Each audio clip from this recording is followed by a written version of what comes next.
Hello friends, Sanskrit for education की class में आपका फिर से स्वागत है। कवि परिचय की श्रृंखला में आगे बढ़ते हुए आज हम लोग देखेंगे बृहत्त्रयी की रचनाओं में से एक बृहत्त्रयीकार श्री हर्ष, जिनकी रचना है नैषधीयचरितम्। श्री हर्ष के पिता का नाम है श्री हीर और इनकी माता का नाम है मामल्य देवी। श्री हर्ष ने नैषधीयचरित में अपनी माता पिता के विषय में भी लिखा है कि कवि राजराजित मुकुटालंकार हीर सुतम श्री हीर शुश्वे जितेन्द्रियम मामल्य देवी च यम। यह उक्ति हमें नैषधीयचरितम् से प्राप्त होती है। श्री हर्ष का समय है 12वीं शताब्दी का उत्तरार्ध। श्री हर्ष के निवास स्थान के विषय में विद्वानों में अलग अलग मतभेद है। मतलब कुछ विद्वान इन्हें कन्नौज का, कुछ इन्हें वाराणसी का और कुछ तो इन्हें बंगाल का भी मानते हैं। नैषधीयचरित में इन्होंने यह अंकित किया है कि तांबूल द्वयमासनम च लभते यह कानिकुब्जेश्वरात्। हर्ष की रचना नैषधीयचरितम्, जो बृहत्त्रयी का सबसे बड़ा ग्रंथ है। नैषधीयचरित की उपजीविका का श्रेय महाभारत का वन पर्व माना जाता है, जिसमें सर्ग संख्या है 22 और संपूर्ण श्लोकों की संख्या है 2804। इसमें नायक है नल, जो धीरोदात्त कोटि के हैं, और नायिका है दमयंती। प्रतिनायक है इंद्र, अग्नि, यम और वरुण। दूत रूप में हंस को दिखाया गया है और श्री हर्ष के आश्रयदाता राजा जयचंद्र है।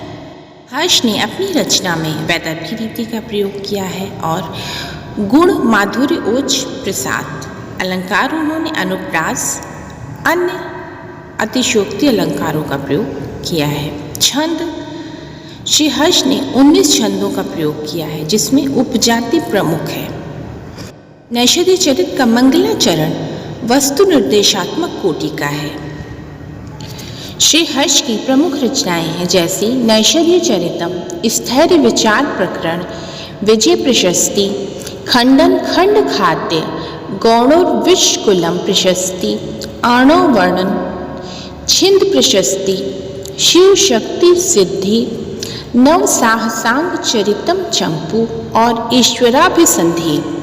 हर्ष की इन रचनाओं में सिर्फ नैषधीयचरितम् और खंडन खंड खाद्य ही उपलब्ध होते हैं। अन्य श्री हर्ष के विषय में कई उक्तियां प्रसिद्ध हैं, जैसे काव्य नवम नैषधम्, नैषधम् विद्वदौषधम्, उदिति नैषधी काव्ये, क्व माघः क्व च भारवीः, नैषधी पद लालित्यम्, उपमा कालिदासस्य भारवी रथ गौरवम, नैषधी पद लालित्यम, माघे सन्ति त्रयो गुणाः। आइए आगे चलते हैं। अब नैषधीयचरित के 22 सर्गों की संक्षिप्त कथा। प्रथम सर्ग में निषद देशाद के राजा महाराजा नल के शौर्य, गुण, प्रताप एवं उत्कर्ष का वर्णन दिखाया गया है। राजा नल का विदर्भ नरेश की भीम की पुत्री दमयंती के प्रति प्रेम की भावना का उत्पन्न होना और उपवन में जाना इसी सर्ग में दर्शाया गया है। उपवन में राजा हंस और पक्षी को पकड़ते हैं और उसकी करुण वाणी सुनकर वह उसे छोड़ देते हैं। द्वितीय सर्ग के प्रारंभ में हंस के हर्ष और प्रसन्नता से इस सर्ग का प्रारंभ होता है। हंस अपने परिवार से मिलकर फिर से कृतज्ञता प्रकट करने के लिए नल के पास वापस उपवन में आता है। राजा नल हंस से दमयंती के पास कुंडिनपुर जाने के लिए निवेदन करते हैं। हंस कुंडिनपुर पहुंचकर उपवन में सखियों के साथ विहार कर रही दमयंती के पास पहुंचता है। तृतीय सर्ग में दमयंती हंस को पकड़ना चाहती है और इसी प्रयास में वह हंस के पीछे पीछे घने वन में पहुंच जाती है। वहां एकांत पाकर हंस राजा नल के गुणों और उनके सौंदर्य का वर्णन करता है। दमयंती राजा नल के प्रति आसक्त हो जाती है। हंस पुनः राजा नल के पास लौट आता है और अपनी दमयंती के साथ मिलने की वार्ता को बताता है।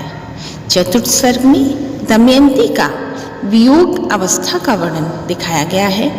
दमयंती राजा नल से मिलने की इच्छा प्रकट करती है और बहुत व्याकुल रहती है। विदर्भ नरेश भीमसेन अपनी पुत्री दमयंती की यह अवस्था देखकर स्वयंवर करने का निश्चय करते हैं। पंचम सर्ग में देवलोक में महर्षि नारद द्वारा इंद्र की सभा में दमयंती के विलक्षण सुंदरता का वर्णन करते हुए दिखाया गया है। इंद्र, वरुण, अग्नि एवं यम देवताओं के साथ पृथ्वी लोक में आने का वर्णन। मार्ग में जाते हुए नल का अनुपम सौंदर्य देखकर देवताओं को ईर्ष्या होती है।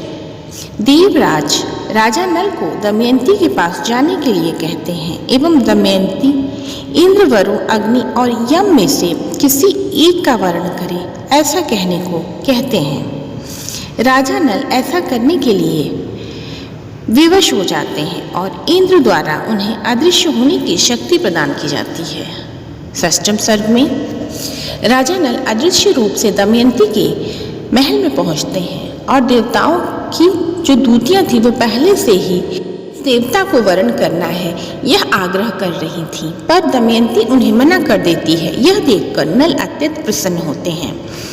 सप्तम सर्ग में राजा नल का अवलोकन करते हैं और स्वयं को प्रकट रूप में दिखाते हैं। इस सर्ग में दमयंती के नखशिख स्वरूप का वर्णन किया गया है। अष्टम सर्ग में राजा नल अपने स्वरूप को प्रकट कर स्वयं को देवदूत बताकर देवताओं में से किसी एक देवता को वरण करने का निवेदन करते हैं। नवम सर्ग में नल एक दमयंती के परस्पर वार्तालाप से प्रारंभ होता है। दमयंती राजा नल का ही वरण करने को कहती है। नल दमयंती को उसकी स्वयंवर सभा में आने की स्वीकृति देकर वापस लौट जाते हैं। 10वें सर्ग में स्वयंवर के साथ कथा का प्रारंभ होता है। चारों दिशाओं से आए हुए राजाओं से पृथ्वी के ठसाठस भरे जाने का वर्णन दिखाया गया है। इंद्र आदि चारों देवता भी नल का रूप लेकर स्वयंवर में उपस्थित होते हैं। विष्णु देवता, अप्सराएं आदि भी स्वयंवर में दर्शनार्थ आए हुए हैं। विष्णु राजाओं के वर्णन के लिए सरस्वती को भेजती हैं। 11वें सर्ग में सरस्वती द्वारा राजाओं के वर्णन से एवं सर्ग का प्रारंभ दिखाया जाता है। नल के प्रति आसक्ति से दमयंती स्वयंवर में बैठे सभी राजाओं को क्रमशः छोड़ते हुए आगे बढ़ती जाती है।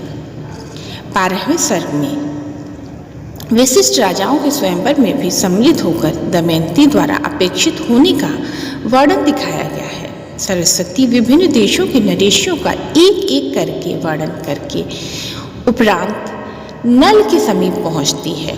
दमयंती 5 राजाओं को नल के समान देखकर आश्चर्य में पड़ जाती है। 13वें सर्ग में राजा नल के वेश में विद्यमान 5 नलों का श्लील शब्दों के साथ वर्णन दिखाया गया है और दमयंती आश्चर्य एवं संशय में पड़ जाती है। दमयंती देवताओं और राजा नल में अंतर न कर सकने के कारण क्षुब्ध एवं दुखी हो जाती है।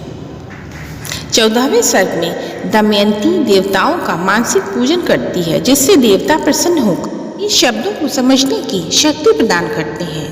दमयंती अपने विवेक से राजा नल को पुष्पमाला पहनाकर वरण कर लेती है। उसके उपरांत सरस्वती व सभी देवतागण आशीर्वाद देते हैं। 15वें सर्ग में स्वयंवर में दमयंती द्वारा नल का वर्णन कर लेने के उपरांत भीमसेन विवाह की तैयारी में लग जाते हैं और राजा नल को आमंत्रित करते हैं। 16वें सर्ग में राजा भीम बारात का पर्याप्त स्वागत और सत्कार करते हैं। राजा नल का 6 दिनों के निवास के बाद पुनः राजधानी लौटने का वर्णन दिखाया गया है। राजधानी में नल का जनता द्वारा बड़ा ही भव्य स्वागत दर्शाया गया है। 17वें सर्ग में स्वर्ग को प्रस्थान करते हुए देवताओं की कलिग से भेंट को दिखाया गया है। कलिग देवताओं से बताता है कि वह दमयंती के स्वयंवर में जा रहा है। कलि को देवता बताते हैं कि दमयंती नल को वरण कर चुकी है, जो वह राज्यच्युत होने और दमयंती से वियुक्त होने का शाप देते हैं। द्वापर के साथ कली निषद देश में गया और उपवन में विभीतक वृक्ष का आश्रय लेकर कई वर्षों तक दमयंती तथा नल में दोषान्वेषण किया, किंतु कोई दोष नहीं पाया। 18वें सर्ग में मोदोद्यान में वर्णन से प्रारंभ दिखाया जाता है और काम शास्त्र में मर्मज्ञ नल एवं नवोढ़ा दमयंती की काम क्रीड़ा का वर्णन है। 19वें सर्ग में प्रातः काल का सुंदर वर्णन दिखाया गया है। दमयंती द्वारा बंदीगण को उपहार दिया जाना और आकाश गंगा में स्नान कर पुनः लौटकर नल दमयंती के पास आते हैं। 20वें सर्ग में नल राजभवन में प्रवेश करते हैं। वहाँ दमयंती द्वारा उनका स्वागत होता है। दमयंती को स्वर्ण कमल देकर प्रातःकालीन अन्य कृत्यों को दिखाया गया है। दमयंती व्यथित एवं रुष्ट होकर अपनी सखी के घर चली जाती है। दमयंती के लौटने पर नल उसकी सखी कला की सहायता से उन्हें मनाने की कोशिश करता है। 21वें सर्ग में नल के चारु चरित वर्णन से प्रारंभ दिखाया गया है। अर्थ मोक्ष पुरुषार्थों का विस्तृत वर्णन किया गया है और संध्या उपासना का वर्णन भी है। नल नदी के तट पर दमयंती का इंतजार करते हैं। 22वें सर्ग में ग्रंथ की प्रशस्ति और संक्षिप्त परिचय के साथ इस महाकाव्य का अंत दिखाया गया है। इस तरह हमने कवि परिचय की श्रृंखला में आगे चलते हुए आज महाकवि बृहत्त्रयीकार श्री हर्ष को देखा। अगर आपको ये वीडियो अच्छा लगा हो तो प्लीज़ लाइक करें, शेयर करें और सब्सक्राइब करें। बेल आइकन को भी दबा लें जिससे सारे नोटिफिकेशन आपको टाइम से और तुरंत मिल जाया करें। Thank you.